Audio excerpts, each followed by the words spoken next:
बिस्मिल्लाहिर्रहमानिर्रहीम। अस्सलाम वालेकुम नाज़रीन, आप यूट्यूब चैनल देख रहे हैं। मैं इमरान खान हूँ। भारत को जवाब देने का वक्त आ गया, यानी थोड़े दिन के बाद भारत को जवाब देना पड़ता है उनके प्रोपेगेंडा का। जब वो बहुत ज़्यादा शोर मचाते हैं, बड़ा वावेला करते हैं, बड़ी बगलें बजाते हैं, तो फिर उनको शीशा दिखाना पड़ता है, उनको जवाब देना पड़ता है। रियलिटी पे बेस चीज़ें हैं जिन पे मैं बात करूँगा। 5 बड़े सवालात भारत ने उठाए। एक तो भारत को जवाब देंगे और एक उन लोगों को देंगे जो पाकिस्तान में भारत की खुशी के लिए काम कर रहे हैं, जो भारत को खुश करने के लिए पाकिस्तान में काम कर रहे हैं। अब ये जो 5 बड़े सवालात हैं जो भारत की तरफ से उठाए गए और जो क्लेम दावे उनके किए गए, उनमें पहला दावा भारत को फतह हुई थी सरदार अयाज सादिक के बयान से साबित हो रहा है, नंबर 1। नंबर 2, पाकिस्तान ने बुज़दिली दिखाई थी सरदार अयाज सादिक के बयान से साबित हो रहा है और भारत उस पर वावेला कर रहा है। नंबर 3, अभिनंदन की वापसी इतना बड़ा इशू था कि भारत ने उसके लिए पूरा एक जंग जैसा माहौल पैदा कर दिया था। 3 हो गए। चौथा, पुलवामा का बदला हमने ले लिया था, यह भारत की जानिब से एक क्लेम है। 4 हो गए।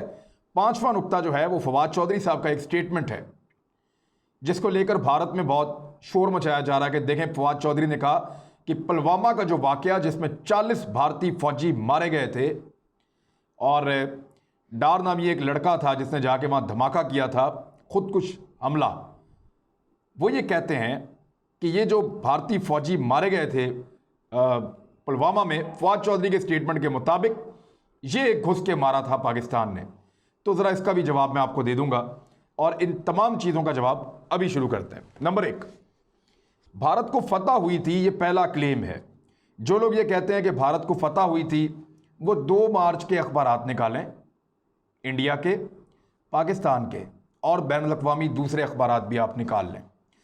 2 मार्च के अखबारात निकालिए, जितने अखबार आपको निकलें वो आप निकालें, और 3 मार्च के अखबारात भी निकालें, उनमें भी ये छपा है। नरेंद्र मोदी का स्टेटमेंट एग्जैक्टली मैं आपको बताने वाला हूं और उसी तरह आप सुन लीजिए। नरेंद्र मोदी ने कहा कि राफेल तैयारे होते तो नताइज मुख्तलिफ होते। राफेल कह लें या रफाल कह लें, जो फ्रांस ने इनको भी कुछ तैयारे दिए हैं, कुछ इनके नए आ रहे हैं। रफाल तैयारे होते तो नताइज मुख्तलिफ होते, ये नरेंद्र मोदी ने कहा। पाकिस्तान के हाथों नाकामी ना होती। 2 जुमले गौर करें, नरेंद्र मोदी क्या कह रहा है। रफाल तैयारे होते तो नताइज मुख्तलिफ होते, पाकिस्तान के हाथों नाकामी ना होती। आपका वज़ीर आज़म खुद नाकामी और हार का एतराफ़ कर रहा है कि अगर हमारे पर रफाल तैयारे होते तो ऐसे दुर्घटना बनती, इस तरह हमारा मलबा आज़ाद कश्मीर और मकबूजा कश्मीर में पड़ा हुआ ना होता और हमारा पायलट जो है वो चपेड़े ना खा रहा होता, बल्कि हालात मुख्तलिफ होते और पाकिस्तान के हाथों नाकामी ना होती। अपोजिशन अपनी फ़ौज पर भरोसा करे, क्योंकि भारत के अंदर बहुत आवाज़ उठ रही थी, खाली अपोजिशन की नहीं, लोगों की भी। लोग फ़ौज को गालियां दे रहे थे कि जलील करवा के रख दिया है, बेइज्जत करवा के रख दिया है। पाकिस्तान तस्वीरें दिखा रहा है, पायलट को कुट पड़ रही है लोगों से, और तैयारे वहाँ पड़े हुए हैं, मलबे पड़े हुए हैं। तो इस पर लोग एहतजाज कर रहे थे, अपोजिशन भी बोल रही थी। तो अपोजिशन अपनी फ़ौज पर भरोसा करे, अपने लोग फ़ौज का मजाक उड़ाते हैं तो दुख होता है। भारतीय फ़ौज का उस दिन मजाक उड़ाया जा रहा था, ये नरेंद्र मोदी खुद कह रहा है अपने स्टेटमेंट में। 2 मार्च का स्टेटमेंट है, 2 मार्च का स्टेटमेंट निकाल लें सारे भारतीय। आप बहुत जल्दी भूल जाते हैं, हमारे पाकिस्तान में भी लोग ज़रा जल्दी भूलते हैं, इस खित्ते की याददाश्त अच्छी नहीं है, तो इसलिए हम अखबारात का हवाला आपको दे रहे हैं। 2 मार्च का स्टेटमेंट निकाले, उसने 4 बातें कहीं। रफाल तैयारे होते, सूरत हाल मुख्तलिफ होती, पाकिस्तान के हाथों नाकामी ना होती, और अपनी फ़ौज पर भरोसा करें अपोजिशन, और अपने लोग फ़ौज का मजाक उड़ाते हैं तो दुख होता है। ये मोदी कह रहा, मैं नहीं कह रहा। दूसरा नुक्ता, पाकिस्तान की बुज़दिली का उन्होंने ताना दिया कि टांगें कांप रही थी, पसीने छूट रहे थे। तो सादा जवाब दूंगा मैं, जिनकी टांगें कांपती हैं ना, वो जहाज़ लेकर दिन की रोशनी में हमला नहीं करते। पाकिस्तान ने 6 मुख्तलिफ मकामात को टारगेट किया, उनको निशाना बनाया, वार्न किया और वार्निंग शॉट्स फेंके, यानी वार्निंग वाली फायरिंग की। कुछ बम गिराए, लेकिन उन एरियाज में गिराए जो खाली एरियाज थे, यानी गए अहम तरीन डिपो को, असला डिपो बहुत अहम, उसको टारगेट किया, उसको वार्न किया, लेकिन उसको मारा नहीं। उसके साथ एक ग्राउंड है, वहां पे बम फेंका और सिर्फ ये बताया कि अगर चाहते तो ये बम जरा थोड़ा इधर फेंकते तो ये सारा डिपो तबाह हो जाता। बिपिन रावत जहां पे मौजूद था, भारत का चीफ, वहां पे बम फेंक सकते थे, नहीं फेंका, थोड़ा दूर फेंका ताकि भारत को वार्निंग हो जाए। 6 मुख्तलिफ जगहों के ऊपर निशाना बनाने के बाद थोड़ा सा हट के बम फेंके और कामयाबी के साथ वापस आ गए। ये थी बुज़दिली। ये वो पाकिस्तान है जिसको आप बुज़दिली का ताना दे रहे हैं, ये वो पाकिस्तान है। अच्छा, ये तो भारत को जवाब हो गया ना कि बुज़दिल तो ऐसे नहीं आते दिन की रोशनी में। बुज़दिल तो वो थे जो रात को आए और अपना पे लोड गिरा के भाग गए। बुज़दिल तो वो थे जो रात को आए और अपने फ्यूल तक गिरा के भाग गए कि जहाज फ्यूल के साथ ज़रा स्लो उड़ता है, फ्यूल फेंक दे तो ज़रा तेज़ जाता है, तो वो अपना फ्यूल तक फेंक के भाग गए कि हमें ज़रा जल्दी से भाग के इंडिया में घुस जाएं, कहीं पाकिस्तानी शाहीन आकर हमें मार ना दें। इसको कहते हैं दलेरी। दिन के वक्त आए थे ये, रात के वक्त नहीं आए आपकी तरह। दिन के वक्त आए, दिन दिहाड़े आए और वापस आए अपने मुल्क में कार्रवाई मुकम्मल करके। और जब आप आए तो फिर आप अपने 2 तैयारे गिरवा के गए। तो ये पाकिस्तान की बुज़दिली के ताने का जवाब मैंने आपको दे दिया।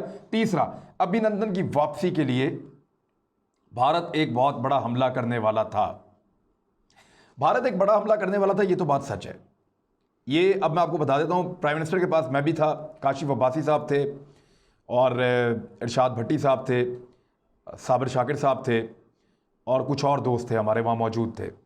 तो प्राइम मिनिस्टर ऑफ पाकिस्तान ने हमें बता दिया था, मैं किसी दिन डिटेल में बताऊंगा कि उन्होंने उस दिन हमें क्या क्या बताया, लेकिन ये उन्होंने हमें बताया था कि इंडिया ने हमें 6 मुकामात पे अटैक करने का फ़ैसला किया था, क्योंकि पाकिस्तान ने मकबूजा कश्मीर में भारत के 6 अहम तरीन जो मुकामात जहाँ पे उन्होंने अपनी डिप्लॉयमेंट की हुई है, उसके पास पाकिस्तान ने वार्निंग देकर तो बम गिराए थे। तो इंडिया ने 6 मुख्तलिफ मकामात पे मिसाइल अटैक का फ़ैसला किया था पाकिस्तान में। और उस मीटिंग में नरेंद्र मोदी था, अजीत डवल था और बहुत करीबी 2-4 लोग थे फ़ौज के साथ। और वो मीटिंग जो है वो ISI ने उसकी सारी इन्फॉर्मेशन निकाल ली। और वो सारी इन्फॉर्मेशन निकालने के बाद प्राइम मिनिस्टर ने मोदी से रब्ते की कोशिश की, रब्ता नहीं हो पाया।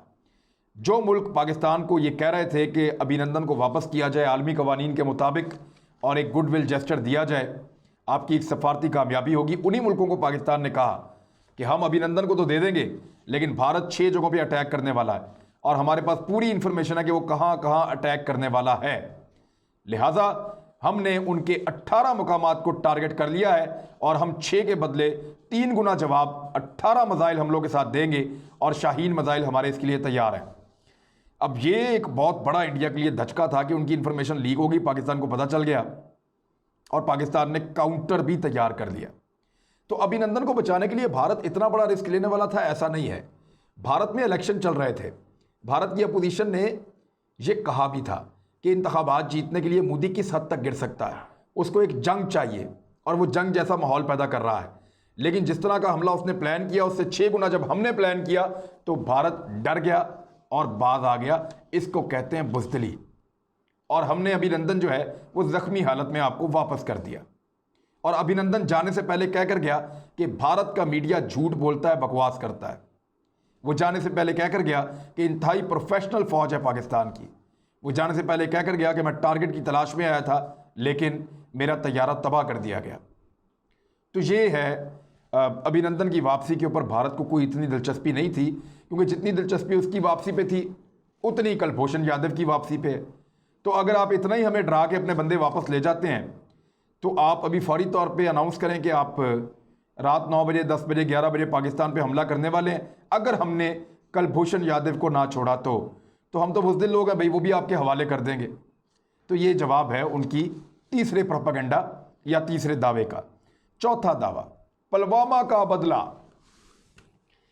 इस सारी लड़ाई में भारत ने हासिल क्या किया? एक झूठी सर्जिकल स्ट्राइक।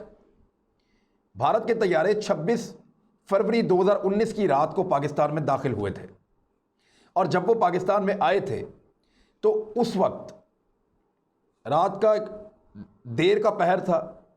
वो दाखिल हुए, कुछ दूर तक आए, पाकिस्तानी फ़ज़ाइया फौरी तौर पे मुतहर्रिक हुई, वो पहले से तैयार थी। उनके तैयारे फ़िज़ा में जैसे ही आए तो भारत ने वापस भागना शुरू किया और भागते हुए उन्होंने एक बालाकोट के नज़दीक एक मुकाम पे आज़ाद कश्मीर के इलाके में उन्होंने कुछ दरख्तों के ऊपर बम गिराए और बम गिरा के वो भारत चले गए।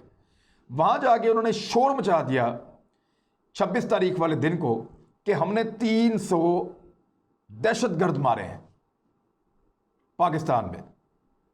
यानी ये तो बहुत दूर की बात है, वहाँ 300 दहशतगर्द, एक कौवा मरा हुआ वहाँ मिला मीडिया को, क्योंकि ISPR ने देर ही नहीं की। यानी 300 लाशों को उठाने में, मलबा साफ करने में, वो सारा इलाका क्लियर करने में बहुत टाइम लग जाता है।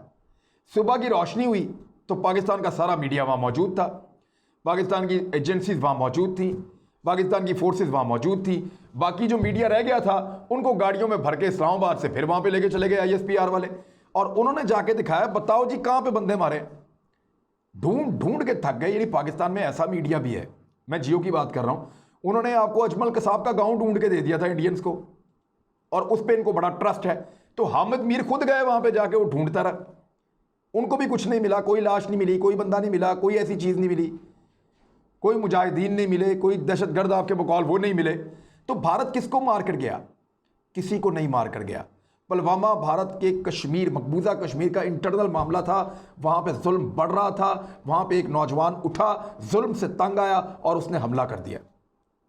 और आपको पता है उस हमले से पहले भारत के पास एक वार्निंग मौजूद थी। इन फौजियों को एयरलिफ्ट करने का कई मरतबा कहा गया, जानबूझकर इन फौजियों को, वो शिकार की जुबान में कहते हैं सिटिंग डक, बैठी हुई बत्तख, जिसको आराम से कोई भी आके मार ले। तो इन फौजियों को जानबूझकर बैठी हुई बत्तख बनाया गया एक खुदकुश बमबार के लिए, और वो गाड़ी इतनी दूर से ट्रैवल करती हुई बगैर किसी चेकिंग के, बगैर किसी के देखे, यहां तक कैसे पहुंच गई जहां पे बहुत बड़ी तादाद में भारतीय सेना के या भारतीय फौज के लोग मौजूद थे। तो इसका जवाब है कि यह हमला भारत ने खुद करवाया था, भारत की एजेंसियां मुलव्वस थीं, और ये तकरीबन साबित हो चुका है। अब भारतीय इसको मानते नहीं हैं, मानेंगे भी कैसे, जिल्लत होगी। लिहाजा भारत के अंदर से बेशुमार लोगों ने आवाज़ उठाई कि ये सिक्योरिटी लैप्स नहीं था, जानबूझ के भारतीय फौजियों को मरवाया गया और उनको कुर्बानी का बकरा बनाया गया। और उनकी कुर्बानी का बदला पाकिस्तान से लेने के लिए जब पाकिस्तान आए तो यहां पे एक फेक ऑपरेशन किया, जो पूरी दुनिया ने कहा कि ऐसा कुछ नहीं हुआ। बैनुल अक़वामी मुबस्सरीन हमने बुला लिए, सैटेलाइट के थ्रू पूरी दुनिया ने देख लिया, अमेरिका रातों रात देखना शुरू हो गया, सारी दुनिया ने इंडिया को बताया जी उधर कोई बंदा नहीं मरा, थोड़े से दरख्त हैं वहां पे पहाड़ के ऊपर, आप वहां बम फेंक के भाग गए, यहां कोई बंदा नहीं मरा। तो पुलवामा का बदला आपने नहीं लिया। पुलवामा एक बदला था जो कश्मीरियों ने आपसे लिया, जो मजलूम कश्मीरियों ने आपसे बदला लिया। पुलवामा एक बदला था, लेकिन कश्मीरियों ने आपसे लिया था। पुलवामा का बदला आप पाकिस्तान से ले, ये तो हुआ ही नहीं आज तक। एक बंदा आप यहां पे नहीं मार सके और भाग गए यहां से, बल्कि अगले दिन लड़ाई में 27 तारीख को अपने 7-8 बंदे आपने मरवा भी लिए और अपने 2 तैयारे भी तबाह करवा लिए, अपना एक हेलीकॉप्टर भी तबाह कर दिया, और ग्राउंड के ऊपर अलहदा आपने सीज फायर की वायलेशन में मार खाई। तो ये है कि पुलवामा का बदला जो भारत कहता है ना कि हमने ले लिया था उस दिन, तो कोई नहीं लिया था, एवं हवाई मारी थी। कोई बदला आप पुलवामा का ना ले पाए। आप पुलवामा का बदला निहत्ते कश्मीरियों से ले रहे हैं, उनके ऊपर जुल्म करके, कर्फ्यू लगा के, और वो बदला आपने लिया 5 अगस्त 2019 को कश्मीरियों के हुकूक को दबाकर। घुसकर मारने वाला फवाद चौधरी का जो बयान है, उसमें फवाद चौधरी साहब ने यह कहा है कि पुलवामा के बाद पाकिस्तान ने घुसकर भारत को मारा है। ये थोड़ा सा बीच में, क्योंकि अपोजिशन हमारे शोर बहुत कर रही होती है, असेंबली में रोला पड़ा हुआ होता है, तो उनके बोलने में ऐसा एक दफ़ा तासुर आया कि जैसे पुलवामा पाकिस्तान ने किया है, कि पुलवामा में हमने बदला ले लिया। पुलवामा, एक्चुअली पुलवामा हम एक इंसिडेंट को कहते हैं, पुलवामा एक वाकया था। भारत में उसको समझा जाता है कि 40 फौजियों की हलाकत, मारे गए उनके 40 फौजी। हमारे यहाँ पे हम पुलवामा को जोड़ के देखते हैं अभिनंदन की गिरफ्तारी से, हम यहाँ पे पुलवामा को जोड़ के देखते हैं 2 तैयारे गिरने और एक हेलीकॉप्टर के गिरने से। हम यहाँ पे पुलवामा को देखते हैं अपनी फतह से, कि पुलवामा के वाकये के बाद पाकिस्तान ने घुसकर मारा था, उसको कहते हैं घुसकर मारना। तो ये फवाद चौधरी का स्टेटमेंट ये नहीं है कि वो जो एक खुदकुश हमला किया था वो पाकिस्तान ने किया था, नहीं। वो खुदकुश हमले के बाद जो आपने गंद मारा था, एक बुज़दिली आपने दिखाई थी कि आप आए और भाग गए छेड़ के और कुछ किया भी नहीं। तो उसके बाद जब पाकिस्तान ने आपको मारा वो था घुस के मारना। हम आए, हमने घुस कर टारगेट किया 6 जगहों पे, मारा और वापस गए। और आप जब हमारे पास आए तो हमने आपके एक जहाज को इधर रख लिया, एक को उधर रख लिया। तो ये है जवाब फवाद चौधरी वाले मामले का, जिसको इस वक्त कोशिश कर रहे हैं भारतीय मीडिया के लोग कि पाकिस्तान के खिलाफ इस्तेमाल कर सकें। तो ऐसा हो नहीं पाएगा। लेकिन दूसरी जानिब मैं एक तफसीली वीलॉग आपको बताऊंगा कि एक्चुअली उन दिनों में हो क्या रहा था। शहबाज शरीफ क्या कह रहे थे, जरदारी क्या कह रहे थे, बिलावल क्या कह रहे थे, और ख्वाजा आसिफ क्या कह रहे थे, और ये अयाज सादिक वहाँ पे क्या कर रहे थे उस मीटिंग के अंदर। ये सारा कुछ मैं आपको एक और वीलॉग में बताता हूँ। अपना ख्याल रखिएगा, हमारे चैनल का भी। अल्लाह हाफ़िज़।